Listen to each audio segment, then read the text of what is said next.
안녕하세요. 50대 여성입니다. 오늘 제가 해드릴 이야기는요. 평생 남부럽지 않게 살아온 제가 도둑으로 몰렸던 사연입니다. 사실 이 이야기를 꺼내기까지 많은 고민이 있었어요. 가족의 치부를 드러내는 것 같기도 하고 지나간 일을 또 끄집어내는 게 맞나 싶기도 했죠. 하지만 이렇게라도 털어놔야 제 자신에게도 또 한 번 위로가 될 것 같아 용기를 냈답니다. 제게는 인생의 큰 전환점이 된 그 사건을 지금부터 들려드릴게요. 저는 수도권 도시에서 미용실을 운영하며 살아왔어요. 아담한 상가 2층에 자리 잡은 미용실이 제 삶의 터전이었죠. 빨간 간판에 흰 글씨로 쓴 미용실 이름을 처음 달던 날 얼마나 가슴이 벅찼는지요.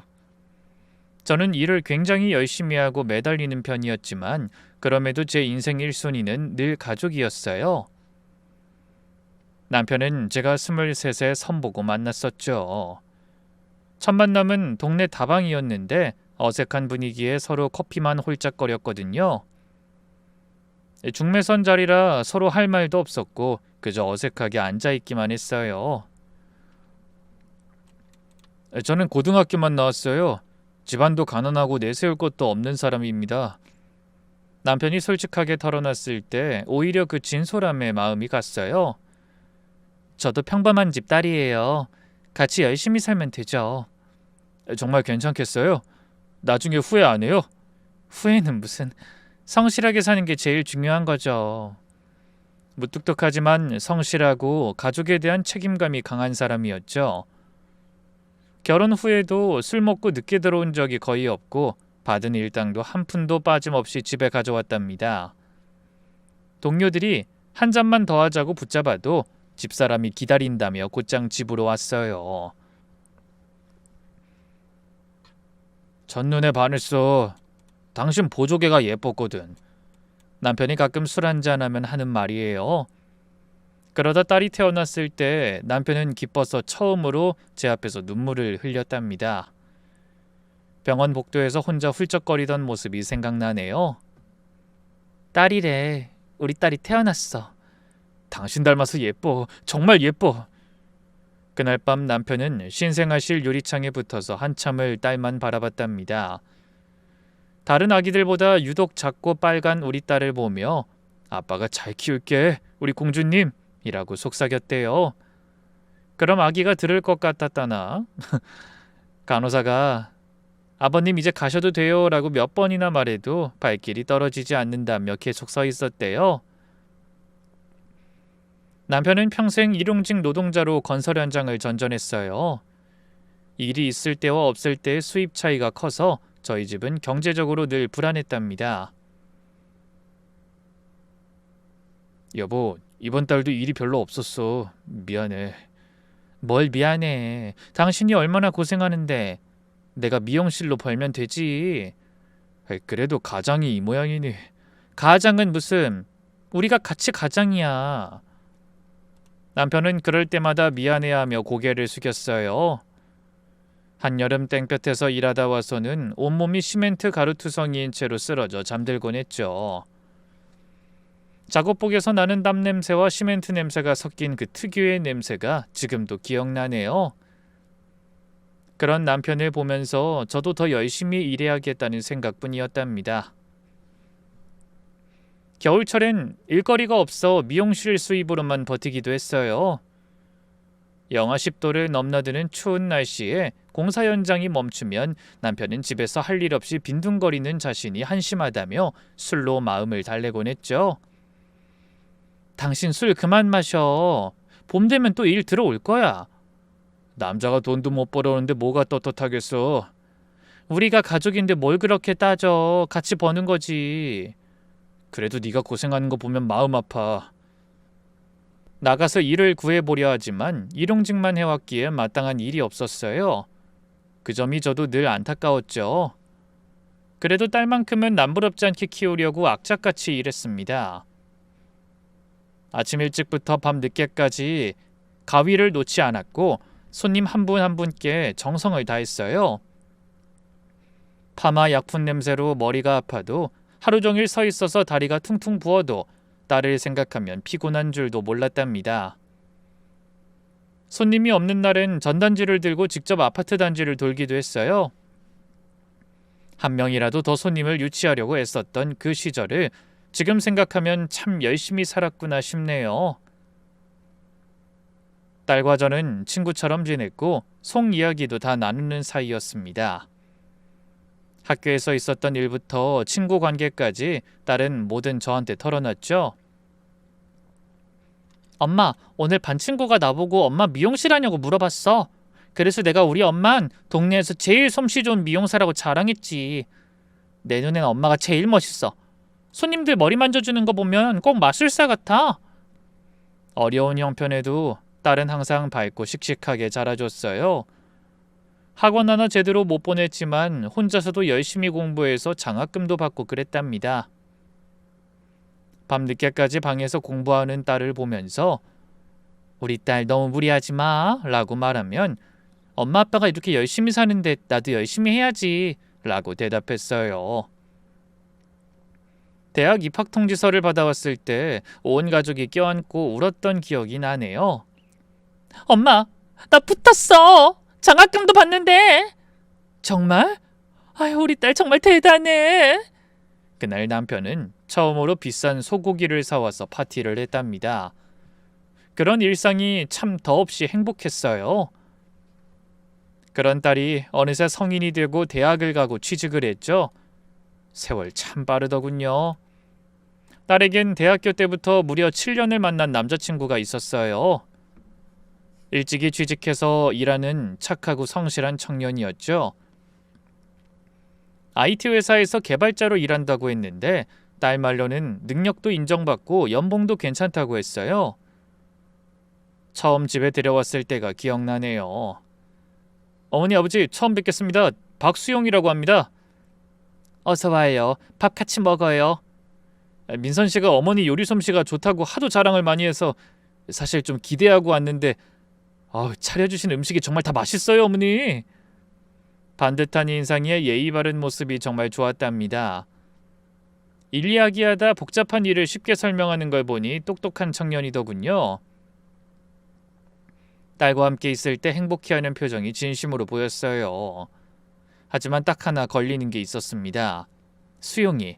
그 친구는 지나칠 정도로 효자라는 거였어요. 한 번은 딸과 그 친구가 제주도 여행을 갔다가 첫날에 바로 올라온 적도 있었거든요. 엄마, 오빠가 또 데이트 중에 어머니한테 갔어. 또? 이번엔 무슨 일이래? 살짝 발목을 삐셨대. 못 걸을 정도는 아니라던데.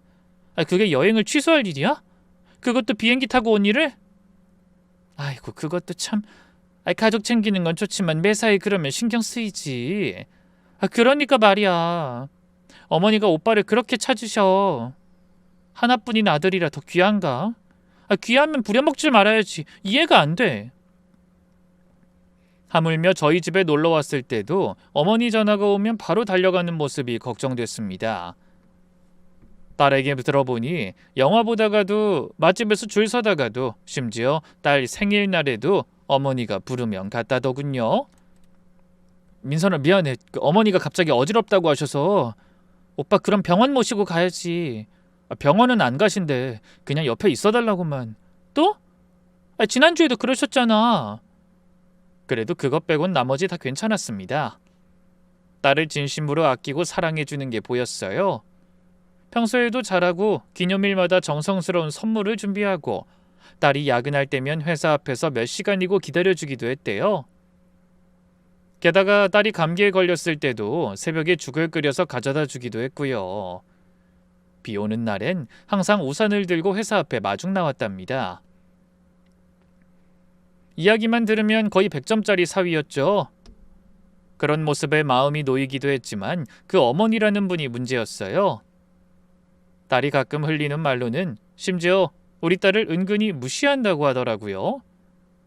그때부터 걱정이었는데 예비사돈과 처음 만난 날 저는 이게 운명의 장난이라는 걸 직감했습니다. 처음 그 여자를 마주하고서 그 자리에 주저앉을 뻔했어요. 모든 게 거짓말이길 바랄 정도로요. 사돈 될 사람과는 10년 전부터 악연이 있었습니다. 그 사람은 동네에서 유명한 체인 미용실을 운영하는 사업가였어요. 헤어살롱이라는 간판을 달고 시내 중심가에 큰 매장을 운영했죠. 2층짜리 건물을 통째로 쓰면서 직원만 10명이 넘었답니다. 제가 단골 위주로 흘러가는 가게라면 그 사람은 브랜드를 내세운 가게였죠. 그렇게 다르던 저희가 처음 부딪힌 건 저희 가게가 입소문을 타기 시작하면서부터였어요. 그 사람의 견제가 시작된 게 악연의 시작이었죠. 그때가 제가 새로운 펌 기술을 도입했을 때였어요. 멀리도 가서 배워온 기술이었는데 돈도 많이 들고 시간도 오래 걸렸지만 투자할 가치가 있었죠. 손님들 사이에서 저희 미용실 펌이 정말 잘 나온다는 소문이 돌기 시작했답니다. 그 덕에 단골도 늘고 멀리서도 찾아오는 손님도 생겼고요. 아이 사장님, 저희 언니도 여기 펌하러 온대요. 제가 하도 자랑했더니. 감사해요. 정성껏 해드릴게요. 그런데 어느 날부터 이상한 소문이 돌기 시작했어요. 그 미용실에서 염색약을 싸구려로 바꿔 쓴다더라. 파마하고 나면 머리가 다 상한다더라. 위생 상태가 엉망이래. 보건소에서 단속 나왔다던데. 처음엔 누가 그런 말을 하는지도 몰랐어요. 단골 손님 한 분이 조심스럽게 알려주셨죠. 사장님, 이런 말 전하기 그런데 저번에 새로 생긴 그 2층짜리 헤어살롱 있잖아요. 거기서 사장님 가게 안 좋은 소문 퍼뜨리고 다닌대요. 우리 시노이가 거기 다니는데 직원들이 그러더래요. 손님들한테 일부러 그 미용실은 가지 마세요라고 한다네요. 네? 왜 그런 거짓말을? 사장님 가게가 잘 되니까 견제하는 거겠죠. 청천벽력 같은 소리였습니다. 증거도 없는 거짓말들이 퍼지면서 손님들이 하나둘 끊기기 시작했어요. 아이 사장님, 정말 싸구려 염색약 쓰시는 거 아니죠? 아니에요 손님, 저흰 정품만 씁니다. 영수증도 다 있어요. 그래도 불안해서 다음에 올게요. 아무리 해명해도 한 번 퍼진 소문은 걷잡을 수 없었죠. 매출이 반토막 났고 월세 내기도 빠듯했답니다. 그 시절엔 정말 힘들었어요. 새벽에 일어나서 울기도 많이 울었죠. 억울해서 잠도 못 잤어요. 남편한테 말도 못했습니다. 괜히 성격 급한 남편이 찾아가서 싸우기라도 할까 봐서요. 그렇게 1년쯤 지나서야 진실을 알게 됐어요. 그 헤어살롱을 그만둔 직원 한 명이 찾아왔거든요. 사장님 죄송해요. 그때 원장님이 시켜서 거짓 소문 퍼뜨린 거 저도 참여했어요. 지금이라도 사과드리고 싶어서. 왜 그런 짓을? 원장님이 작은 미용실들 다 없애야 한다고. 특히 여기 미용실은 눈에 가시라고 했어요. 그 직원은 울면서 사과했지만 이미 지나간 일이었죠. 그래도 진실을 알게 돼서 다행이었어요. 그 후로 다시 열심히 일해서 손님들을 되찾았답니다. 제대로 입소문이 다시 나기 시작하면서 예전보다 더 잘 됐어요. 그런데 딸의 남자친구 어머니를 만나러 가보니 바로 그 체인점 사장이었던 겁니다. 약속 장소인 카페 문을 열고 들어가는 순간 서로 눈이 마주쳤죠. 상대방도 순간 멈칫하더니 곧 평정심을 되찾고 비웃는 표정을 지었어요. 도저히 웃음이 안 나는데 꾸역꾸역 화를 속으로 참았죠. 제가 흔들리는 걸 들키고 싶지 않았거든요. 어머, 이게 누구야? 그 동네 미용실 하는 분 아니야? 비아냥거리는 말투는 여전했지만 내심 불편해하는 게 보였습니다. 오랜만이네요. 잘 지내셨어요? 당연하죠. 우리 가게는 계속 잘 되고 있으니까. 그쪽은요? 아직도 그 작은 가게에서. 네, 작지만 알차게 운영하고 있어요. 저도 과거 일을 떠올리니 속이 부글부글 끓었지만 딸을 위해 참았어요. 그날이 어떻게 흘러갔는지 잘 모르겠어요. 참고 참느라 기억에서 완전히 날아가 버린 것 같았죠. 그날 밤 딸에게 사실을 털어놨습니다. 엄마 그런 일이 있었어? 왜 말 안 한 거야 나한테? 네가 걱정할까 봐. 근데 하필 그 집이라니. 엄마 미안해. 내가 오빠한테 얘기할게. 아니야, 그럴 필요 없어. 이미 지나간 일인데 뭐. 네가 행복하면 되지. 하지만 마음 한구석엔 불안함이 자리 잡았답니다. 그 여자가 과연 좋은 시어머니가 될까? 우리 딸을 괴롭히진 않을까 걱정이 됐어요. 그로부터 10년이란 세월이 흘렀으니 사람도 변했을 거라 기대했습니다. 나이가 들면 각이 둥그러진다고 하잖아요. 딸의 행복을 위해서라면 과거는 묻어두기로 했죠. 정식 상견례가 잡힌 후 혹시나 하는 마음으로 새 옷도 사입었어요. 백화점에 가서 평소엔 엄두도 못 내던 정장을 샀답니다.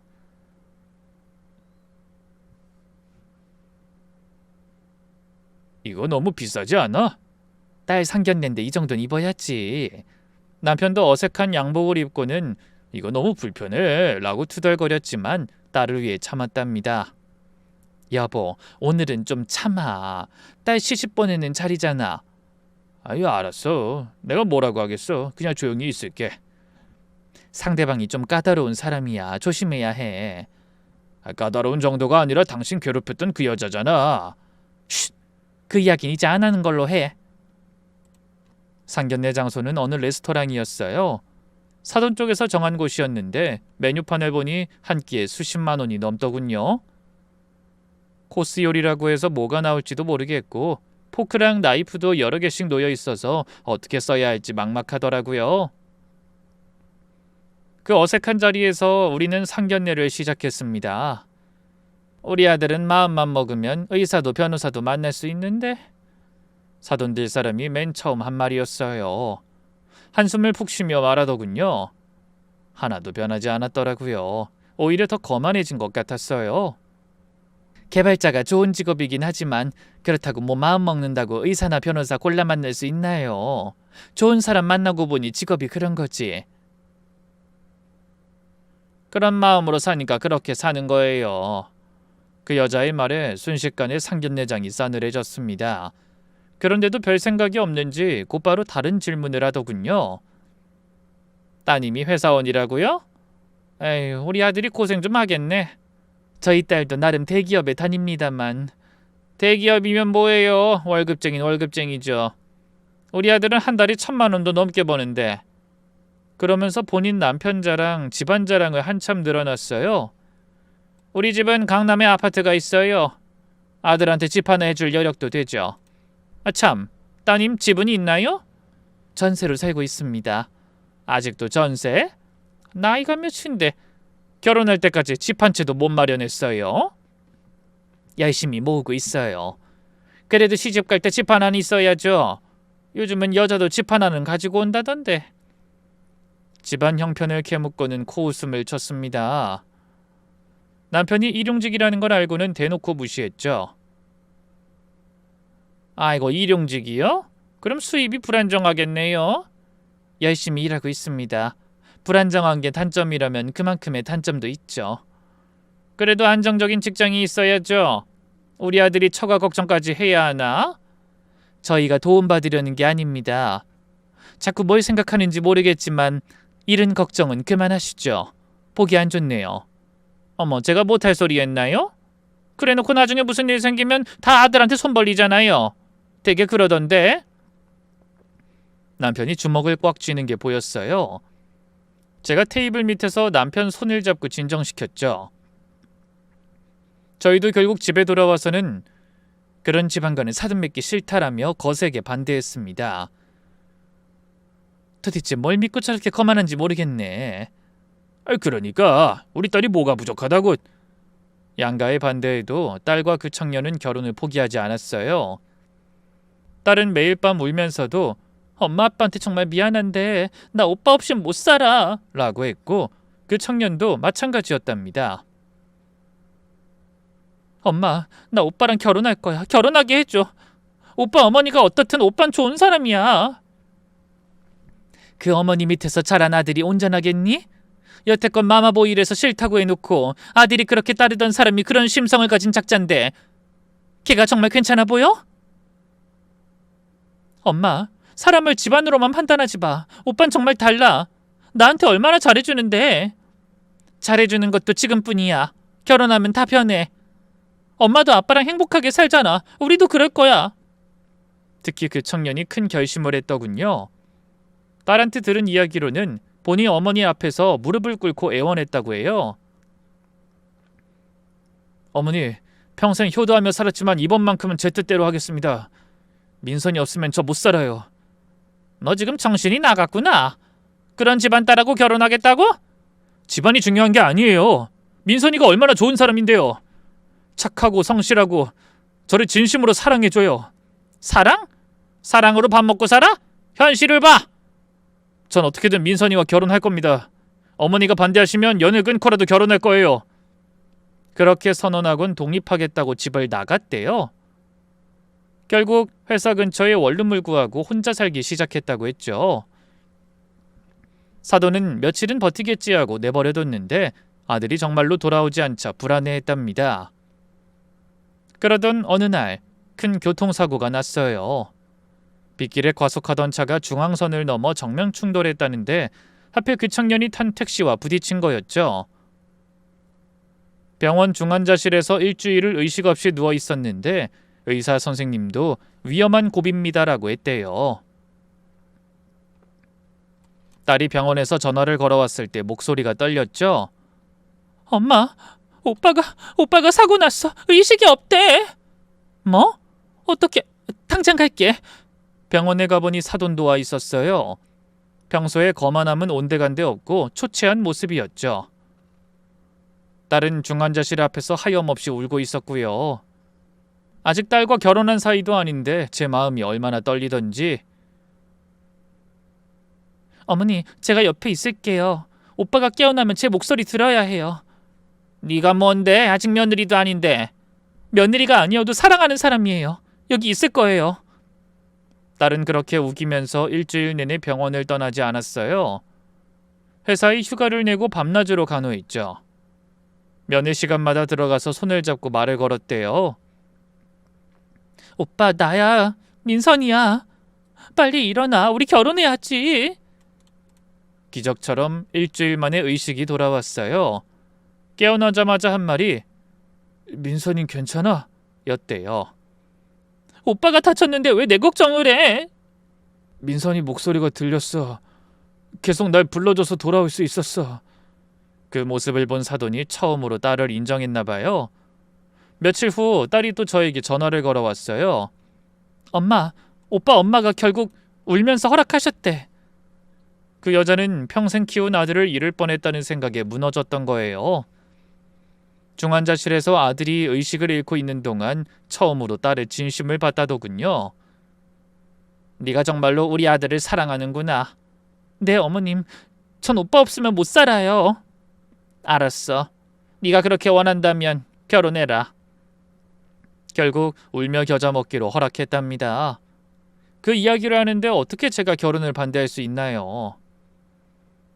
딸이 그렇게 원하니 자식 앞에 장사 없다고 저도 결국 승낙할 수밖에 없었죠.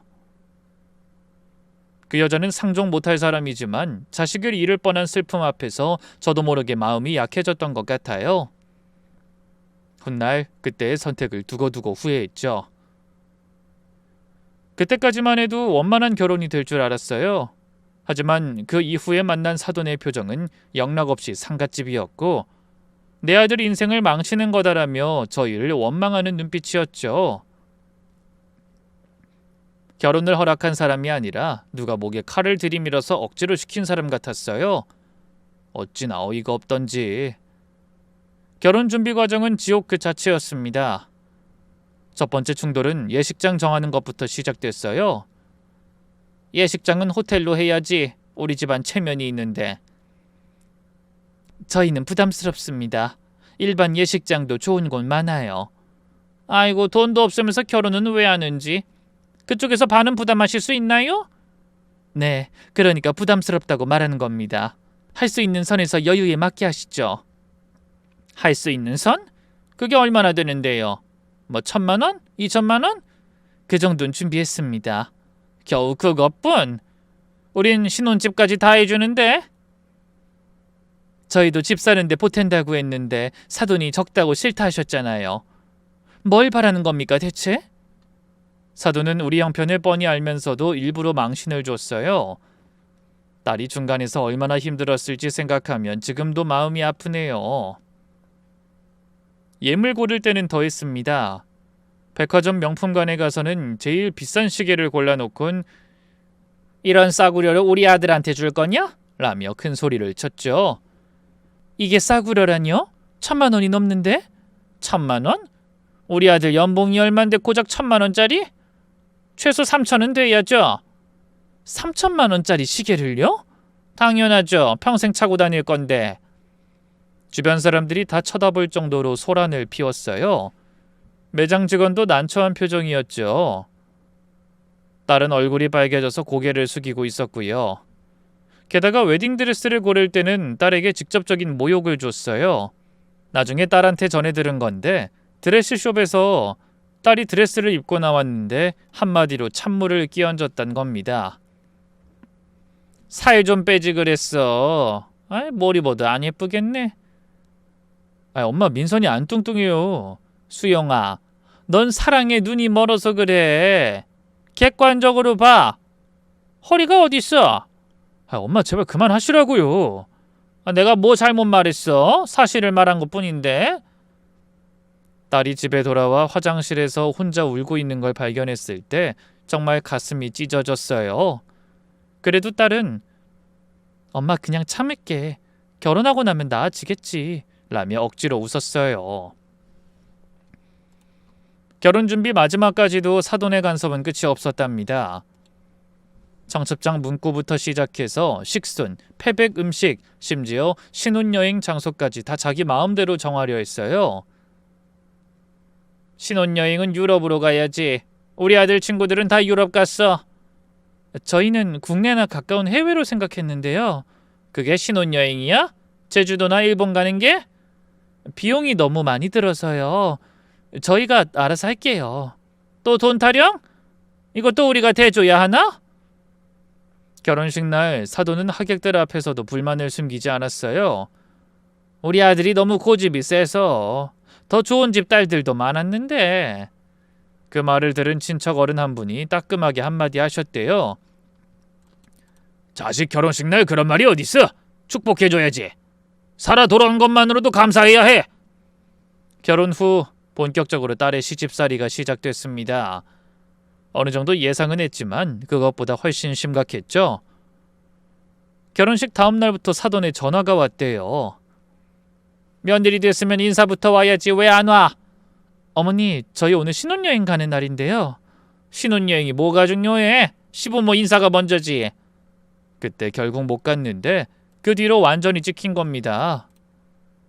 첫 주말부터 시작된 시댁 방문은 딸에게 지옥 같은 시간이었어요. 며느리가 왔으면 청소부터 해야지. 화장실부터 깨끗이 닦아. 네, 어머니. 그리고 부엌도 정리하고 냉장고도 청소하고 창문도 다 닦아야 해. 매주 주말마다 시댁에 가서 대청소를 해야 했죠. 단독주택이라 청소할 곳도 많았대요. 창문 닦기, 장롱 정리, 냉장고 청소까지 사돈은 딸이 하는 일마다 트집을 잡았어요. 이게 닦은 거야? 얼룩이 그대로잖아. 죄송해요. 다시 닦을게요. 그러니까 친정에서 뭘 배워왔냐고. 청소 하나 제대로 못하네. 엄마 민선이 시키지 마요. 제가 할게요. 아들아, 넌 빠지랬지.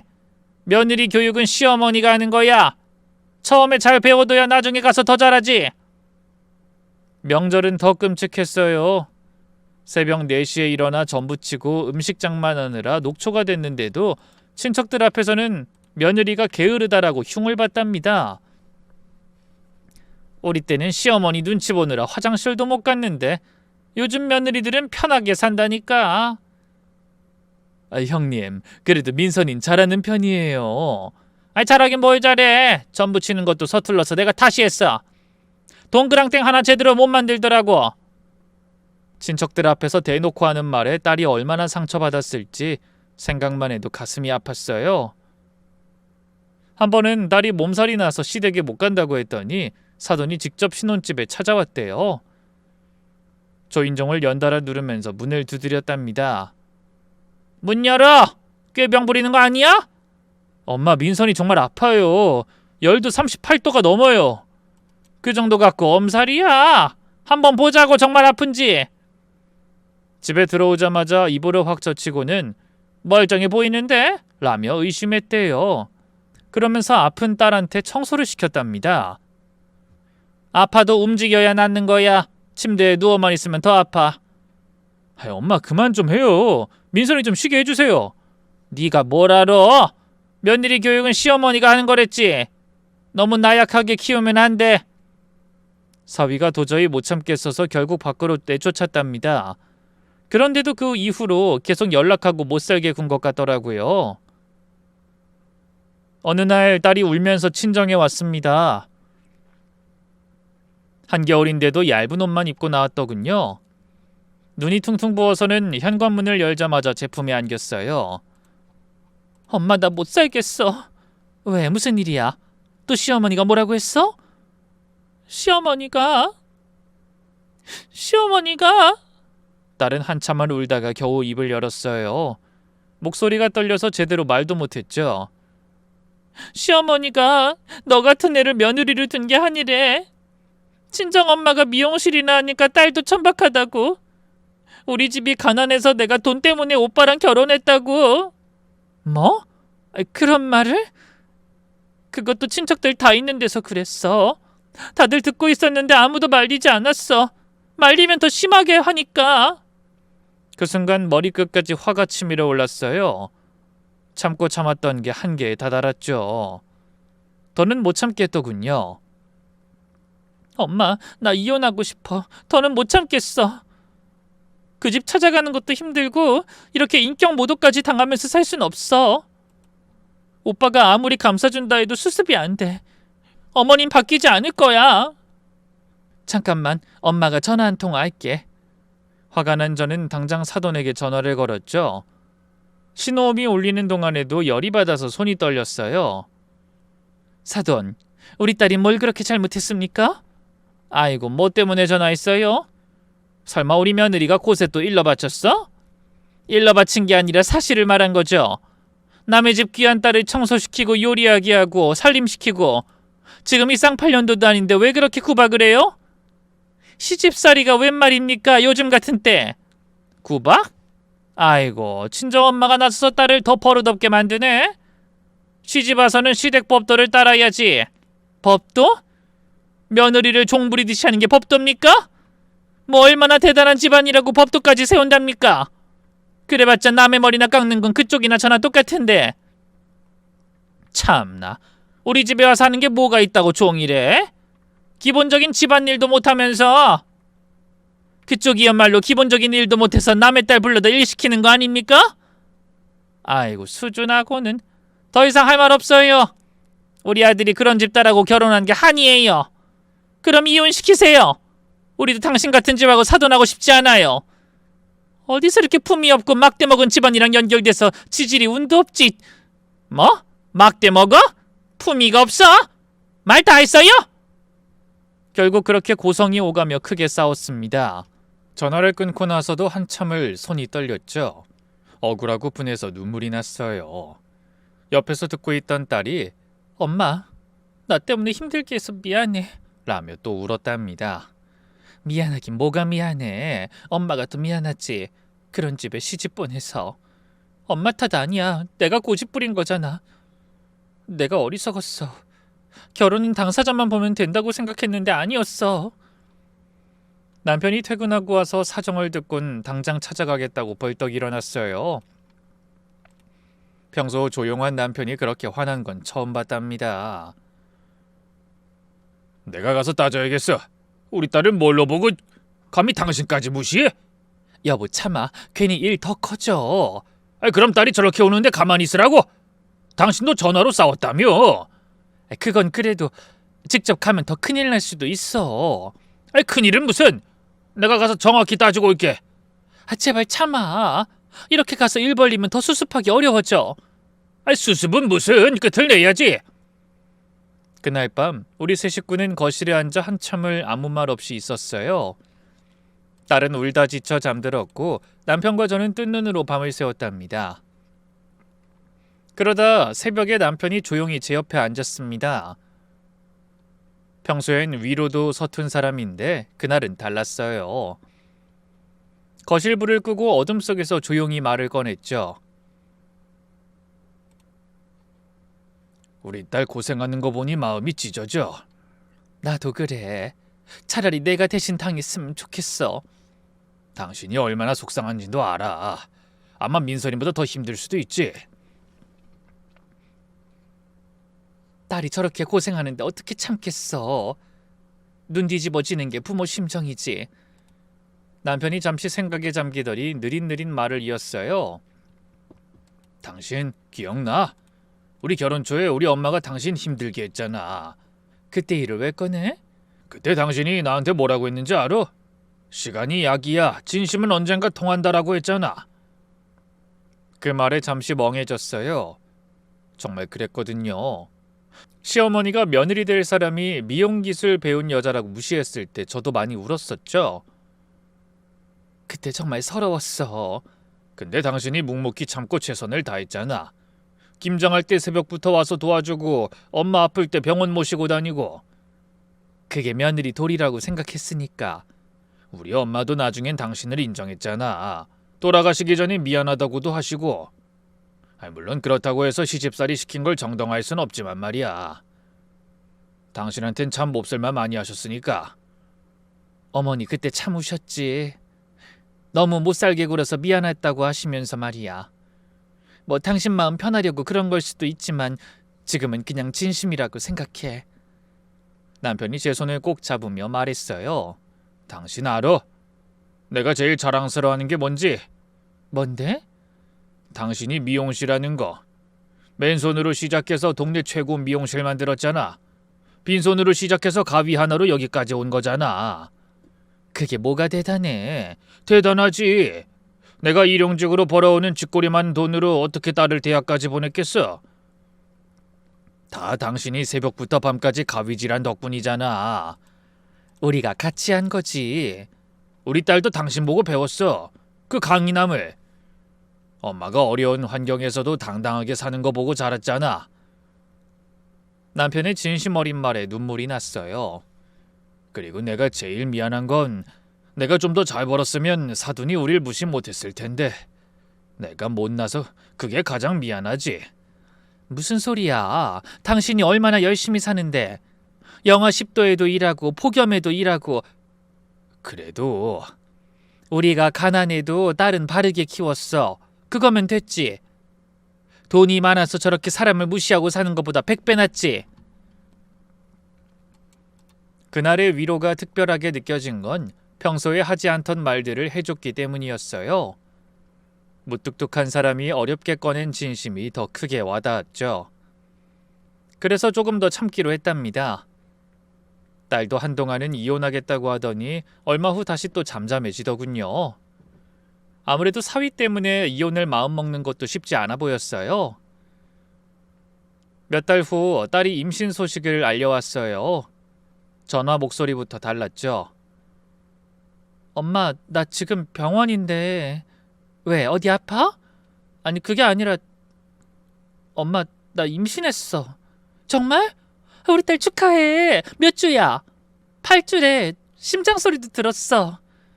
기쁜 소식이었지만 한편으론 걱정도 됐죠.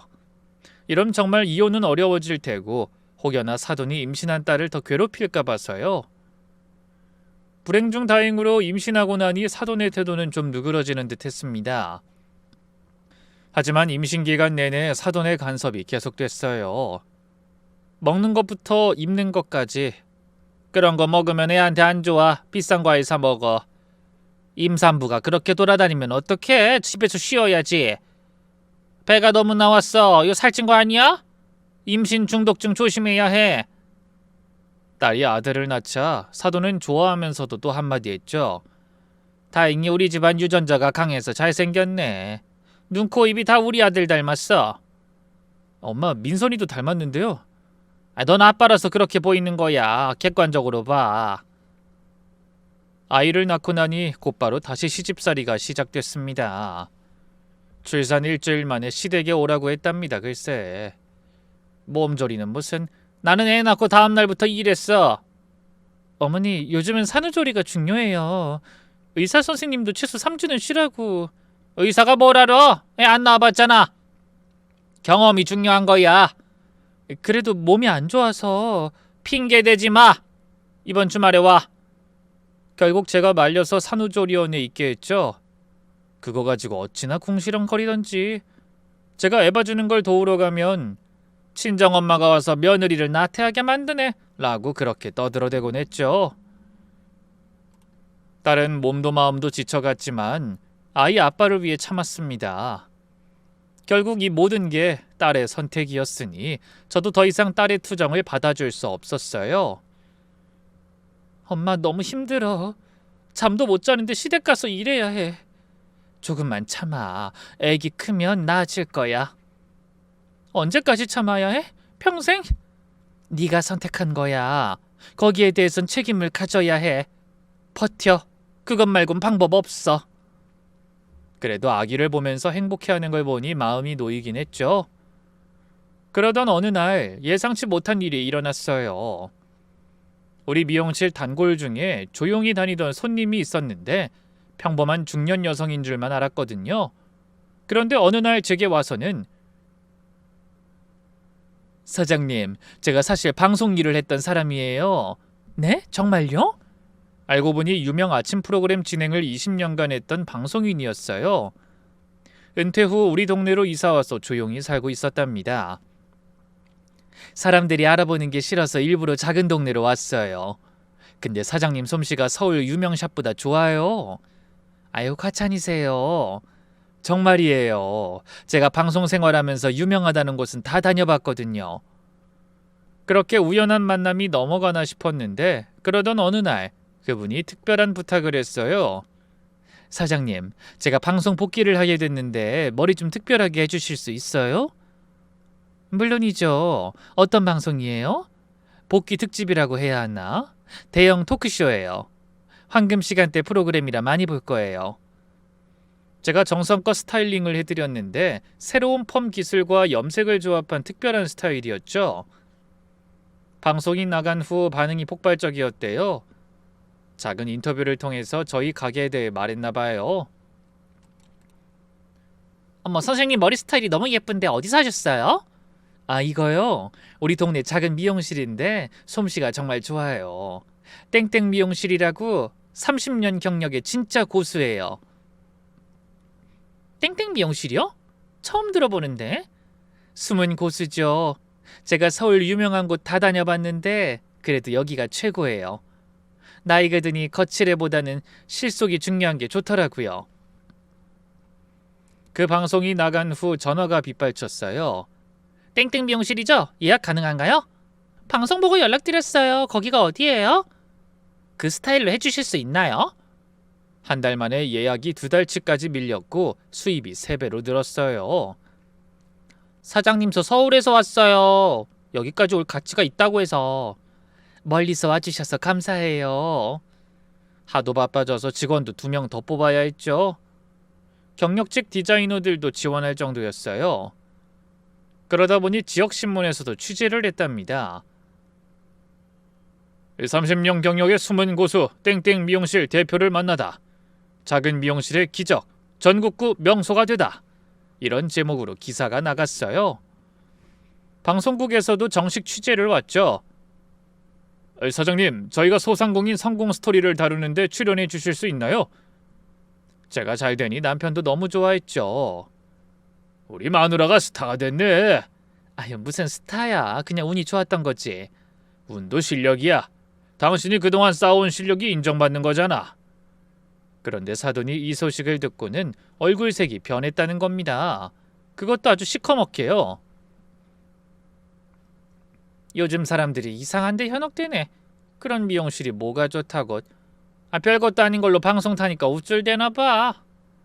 딸이 전해준 말로는 제 뉴스가 나오는 그간 사돈이 내내 예민했다고 하더군요. 아마도 꾸준히 저에 대한 소식을 찾아보고 있던 것 같았어요. 그러던 어느 날 사돈이 갑자기 2천만 원짜리 금팔찌를 샀다고 자랑하기 시작했어요. 이거 봐요. 그냥 큰맘 먹고 샀어요. 이 정도 살 여유는 되니까. 그렇게 동네 사람들에게 보여주며 자랑했답니다. 특히 우리 미용실 근처를 일부러 지나가면서 크게 떠들었대요. 요즘 금값이 비싸서 이런 건 아무나 못 사죠. 현금으로 2천만 원 들었어요. 와, 대단하시네요. 투자 개념으로 산 거예요. 금은 절대 손해 안 봐요. 전에 듣기만 해도 얼마나 우습던지. 그러다 딸이 시댁에 갔을 때의 일이었죠. 어머니, 금팔찌 새로 사셨네요? 응, 그냥 투자 겸 샀어. 그 사돈도 요즘 장사 잘 된다며. 이런 것 좀 하나 사지 그래? 저희 엄만 그런 거 관심 없으세요. 관심 없는 게 아니라 못 사는 거겠지. 아무리 미용실이 잘 돼도 이런 건 못 살 거야. 한 달 매출이 얼만데. 어머니, 말씀이 좀 그렇네요. 아니, 사실을 말한 건데 뭐 어때? 작은 미용실이 방송 한번 탔다고 우쭐대는 거 금방 식을 거야. 반짝 장사지. 그렇게 사돈은 금팔찌를 차고 다니며 온 동네를 돌아다녔어요. 시장에 갈 때도, 은행에 갈 때도, 심지어 동창회에 갈 때도 돌고 돌아 제 귀에 여러 번 이야기가 들어올 정도였죠. 심지어 헤어살롱 직원들한테도 그렇게 자랑을 했대요. 우와, 이렇게 큰 금팔찌라니. 대표님 대단하세요. 너희도 열심히 일해서 이런 걸 살 수 있게 되길 바래. 하지만 직원들은 뒤에서 수근거렸습니다.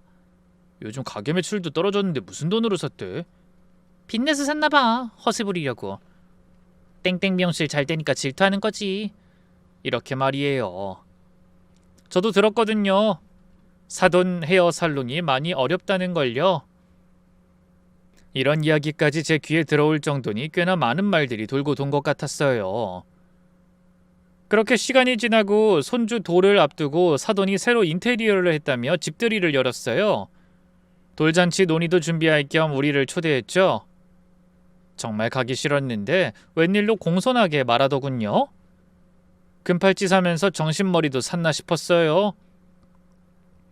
이번 주말에 집들이 할 건데 꼭 오세요. 친척들도 다 올 거예요. 네, 뭐 알겠습니다.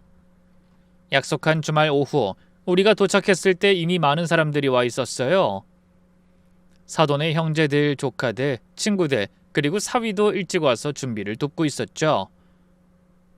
어서 와요. 구경 좀 하고 가요. 이번에 인테리어 하는 데만 5천만 원이 들었어요. 대단하네요. 집안을 구경시켜주는데 모든 게 과시용이었어요.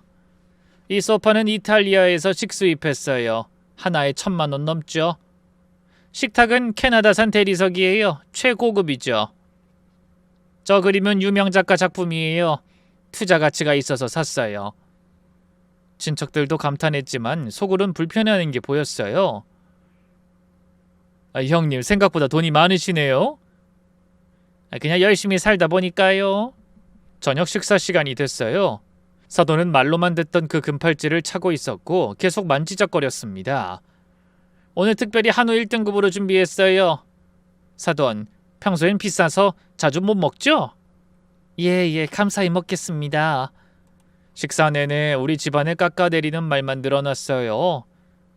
요즘 사돈님 미용실이 잘 된다고 하던데 그래도 우리 체인점만 하겠어요? 규모가 다르잖아요. 가만 보면 작은 가게가 반짝하다가 금방 망하는 경우가 많아요. 조심하세요. 방송 효과는 일시적이니까. 걱정해 주셔서 감사해요. 걱정이 아니라 충고예요. 분수를 알아야 한다고. 욕심내다가 망하는 경우 많이 봤어요. 가만히 보던 사위가 불편해하며 말했어요. 엄마 그만하세요. 오늘 집들이 자리잖아요. 다들 모여있는데 왜 내가 뭐 잘못 말했어? 조언해주는 건데. 그렇게 어색한 식사를 마치고 커피를 마시며 담소를 나누던 중이었어요. 다들 거실로 자리를 옮겨 앉았는데 사돈이 갑자기 벌떡 일어나며 소리를 질렀습니다. 내 금팔찌가 없어졌어. 아까까지 있었는데. 순간 거실이 조용해졌어요. 모두가 놀란 표정으로 서로를 바라봤죠. 분명 여기 테이블에 놨었는데 아까 화장실 갈 때 잠깐 뺐었거든. 형님 잘 찾아보세요. 어디 떨어졌을 거예요. 사돈이 테이블 주변을 뒤지기 시작했어요. 소파 밑도 보고 쿠션 사이도 뒤졌죠. 아니야, 누가 가져간 거야. 2천만 원짜리라고. 그러더니 사돈이 제 앞으로 다가왔어요. 눈빛이 무서웠죠? 당신이 훔쳤지? 네? 아니, 뭔 소리 하는 거예요? 아까부터 내 팔찌 쳐다봤잖아. 그런 적 없습니다. 그 순간 사돈이 제 뺨을 때렸어요. 딱 소리가 날 정도로 세게요. 내 금팔찌 어디 숨겼어? 당장 내놔! 지금 뭐 하는 겁니까? 거짓말하지 마! 미용실 잘 된다더니 남의 것까지 탐내는 거지? 평소에 돈 자랑한다고 불편해했잖아! 모든 사람들이 충격에 빠졌어요. 남편이 벌떡 일어나 말렸죠. 뭐 하는 짓이야? 우리 집사람한테 감히 손찌검을 해? 도둑을 때린 게 뭐가 잘못이야? 경찰 부를 거야. 무슨 증거로 도둑이라고 하는 거야? 아까부터 금팔찌 부러운 눈으로 쳐다봤잖아. 그리고 화장실 다녀온 사람이 이 사람뿐이야. 저는 너무 당황해서 말도 나오지 않았어요. 평생 남의 것을 손댄 적 없는 제가 도둑 취급을 받다니. 가방 좀 봅시다. 거기 숨겼을 거야. 사돈이 제 가방을 빼앗아 뒤지기 시작했어요. 화장품, 휴지, 핸드폰 다 꺼내서 확인했지만 당연히 아무것도 나오지 않았죠. 화장실에 숨겼나? 옷 속에 숨겼어? 제발 그만하세요. 저는 모르는 일이라고 말했죠. 거짓말, 분명 당신이야. 분명 다른 데로 빼돌렸겠지. 앞만 찾아봐도 나올 수 없게. 어머님 대체 왜 이러세요? 우리 엄만 그럴 사람 아니라고요. 딸과 친척들이 말렸지만 사돈은 듣지 않았어요. 형님, 이건 너무하신 거 아니에요? 뭐가 너무해? 도둑 잡는 게? 증거도 없이. 증거? 이 사람밖에 없어. 다들 앉아있었고 움직인 사람은 이 사람뿐이라고. 굴욕적이고 억울했지만 제가 결백하다는 걸 증명할 방법이 없었어요. 점점 시간이 지날수록 사람들은 은연중에 저를 설마하는 눈길로 보고 있었죠. 어찌할 바를 모른 채 그저 멍하니 서 있었어요. 그때 사위가 벌떡 일어서며 말했습니다. 그동안 조용히 앉아있던 사위의 표정이 단호했어요. 엄마, 제가 다 봤습니다. 뭘 봤다는 거야? 엄마가 식사 전에 금팔찌를 빼서 서랍에 넣는걸요. 순간 사돈의 얼굴이 하얗게 질렸어요. 눈이 흔들리는 게 보였죠. 무슨 소리야? 난 그런 적 없어. 저 바로 옆에 앉아 있었잖아요. 어머니가 무거워서 잠깐 빼놓는다고 하면서 TV장 옆 서랍에 넣는 거 똑똑히 봤어요. 그럴 리 없어. 네가 잘못 봤을 거야. 아니에요. 분명히 봤어요. 그리고 엄마도 분명 그때를 기억할 거라고 생각해요. 왜냐면 팔찌를 넣을 때 주위를 계속 살피셨으니까요. 사위가 TV장 옆으로 걸어갔어요. 서랍을 열자 금팔찌가 그대로 있었습니다. 이거 아니에요? 모두가 경악했어요. 친척들이 수근거리기 시작했죠. 아니, 저기 있었네? 그럼 왜 사돈 때 그 여자는 당황하며 변명하기 시작했죠. 그게 내가 깜빡했나 보네. 나이 들어서 기억력이. 깜빡했다고요? 사위의 목소리가 차가워졌어요. 장모님을 도둑 취급하고 뺨까지 때려놓고요? 그건 정말로 없어진 줄 알았어. 한 번이라도 솔직해지세요, 엄마. 일부러 그런 거잖아요. 무슨 소리야? 내가 왜 그런 짓을? 사위가 폭탄 선언을 했어요. 엄마가 아까 통화한 것도 들었어요. 뭘? 장모님 오시기 전에 친구랑 통화하면서 오늘 좀 골려줘야겠다고 하셨잖아요. 미용실 잘 된다고 우쭐대는 꼴 못 봐주겠다고요. 언제 내가? 부엌에서 전화 통화하던 거 분명 들었어요. 친척들이 경악했어요. 형님 정말이에요? 그럼 일부러. 사위가 계속 말했어요. 그리고 엄마 한 가지 더 있잖아요. 엄마가 아까 장모님이 화장실 가셨을 때 가방에 뭔가 넣으려고 하다가 제가 들어오니까 멈추셨잖아요. 아니야. 제발 좀. 정말 금팔찌를 장모님 가방에 넣으려고 했던 거 아니에요? 그래서 도둑으로 만들려고 한 거잖아요. 사위는 어머니를 향해 단호하게 말했습니다. 더 이상 엄마의 악행을 보고 있을 수 없어요. 악행? 네가 지금 엄마한테 무슨 말하는 거야? 그동안 참고 있었어요. 와이프를 괴롭히고 장인 장모님을 무시하고. 하지만 오늘은 선을 넘었어요. 네가 나한테 어떻게 그렇게 말하니? 이게 다 누굴 위한 건데? 다 엄마를 위한 거죠? 오늘 일은 명백한 모함이고 폭행이에요. 사위가 그대로 나가려고 하자 사돈이 울면서 매달렸어요. 수영아, 잠깐만. 엄마가 잘못했어. 정말 깜빡한 거야. 깜빡했으면 사과부터 해야죠. 왜 계속 거짓말을 해요? 내가 언제 거짓말을? 지금도 하고 있잖아요. 일부러 계획한 거면서. 아들아, 제발. 엄마가 미쳤었어. 질투가 나서 그랬어. 사위가 단호하게 말했어요. 그만하세요. 오늘부로 어머니와의 연 끊겠습니다. 모두가 숨을 죽였어요. 사돈은 믿을 수 없다는 표정이었죠. 정말로? 나랑 연을 끊겠다고 한 거야? 내가 뭘 그렇게 잘못했다고?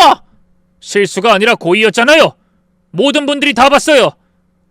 장모님께 무릎 꿇고 사과하세요, 당장. 사돈은 자존심이 상했는지 버텼어요. 내가 왜? 그럴 순 없어. 정말 끝까지 이러실 거예요?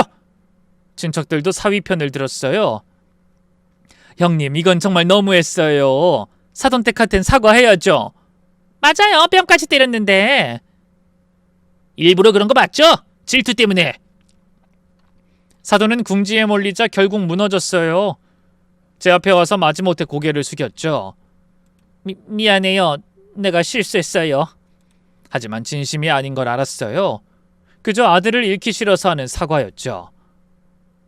됐습니다. 전 이만 가볼게요. 가지 마세요. 제가 정말 잘못했어요. 그제야 사돈이 무릎을 꿇었어요. 하지만 눈빛은 여전히 분노로 가득했죠. 제발 용서해 주세요. 질투가 나서 그랬어요. 미용실이 잘 되는 게 배 아팠어요. 정말 죄송해요. 다신 안 그럴게요. 하지만 저는 더 이상 그 자리에 있고 싶지 않았어요. 남편과 함께 일어섰죠. 가자 여보. 저런 인간 말종과는 한자리에 있는 게 부끄럽지. 그래, 더 있을 필요 없어. 사위가 마지막으로 한마디 했어요. 다시는 연락하지 마세요. 저한테도 아내한테도 장인 장모님한테도요. 아들아, 제발. 이번엔 정말입니다. 저도 가족을 지켜야 해요. 제 아내와 아이를 위해서라도. 그 사건 이후 모든 게 달라졌어요. 사위는 정말로 어머니와 연을 끊었답니다. 명절에도 가지 않고 전화도 받지 않았죠. 사건이 있던 다음 날 사위가 집으로 찾아왔어요. 장모님, 어제 일 정말 죄송했어요. 제가 더 일찍 막았어야 했는데. 아니야. 수영이 너도 힘들었을 텐데. 저도 그동안 비겁했어요. 어머니가 장모님 무시하는 거 알면서 묵인했으니까요. 그 상황에선 어쩔 수 없었겠지. 이제 저희가 진짜 가족이에요. 앞으로는 그동안 못해드린 거 갚는 의미로 장모님을 진짜 어머니로 모시겠습니다. 사위는 정말 약속을 지켰어요. 매주 우리 집에 와서 안부를 물었고 용돈도 챙겨주고 뭐 그런 게 중요한 건 아니지만 약속을 지키겠다는 마음과 성의가 보여서 좋았어요. 딸도 시댁의 굴레에서 벗어나 행복해했어요. 엄마, 이제 주말마다 시댁 안 가도 돼. 얼마나 좋은지 몰라. 그래, 이제 편하게 살아. 응, 우리 가족끼리 행복하게 살 거야. 오빠가 더 잘해줘. 얼마나 공주 대접받는지 몰라. 한편 사돈은 동네에서 완전히 매장당했답니다. 그날 집들이에 왔던 사람들이 소문을 퍼뜨렸거든요. 금팔찌로 사돈한테 누명 씌우려 했대. 일부러 그런 거래, 질투 때문에. 아들도 연을 끊었다더라. 정말 악독한 사람이네. 결국 헤어살롱 손님도 뚝 떨어졌어요. 직원들도 하나둘 그만뒀고요. 반면 우리 미용실은 더욱 번창했죠. 아직도 가끔 사돈 소식이 들려왔어요. 헤어살롱 가게도 망했고 혼자 쓸쓸하게 살고 있다고 하더군요. 아주 조금은 불쌍하기도 했지만 뭐 자업자득이죠. 딸이 가끔 남편에게 물어본다고 했어요. 오빠, 어머니 안 보고 싶어? 아니, 보고 싶지만 아직은 아니야. 진심으로 반성할 때까지 기다릴 거야. 언제까지? 모르겠어. 하지만 장모님께 진심으로 사과하기 전까진 못 만나. 그래도 엄만데. 엄마이기 전에 사람이어야지. 남을 그렇게 모욕하고도 반성 없으면 엄마 자격도 없어. 사위의 단호함이 오히려 믿음직스러웠어요. 우리 가족은 그 어느 때보다 행복했답니다. 주말마다 함께 모여 밥을 먹고 손자와 놀아주고 소소한 일상을 나눴어요. 이 일로 저는 큰 교훈을 얻었어요. 진실은 반드시 밝혀지고 악행은 되돌아온다는 것. 그리고 돈과 허영보다 중요한 건 사람의 됨됨이라는 걸요. 가끔 사돈이 불쌍하다는 생각도 들지만 스스로 뿌린 씨앗을 거둔 거죠. 질투와 허영이 결국 가족마저 잃게 만든 겁니다.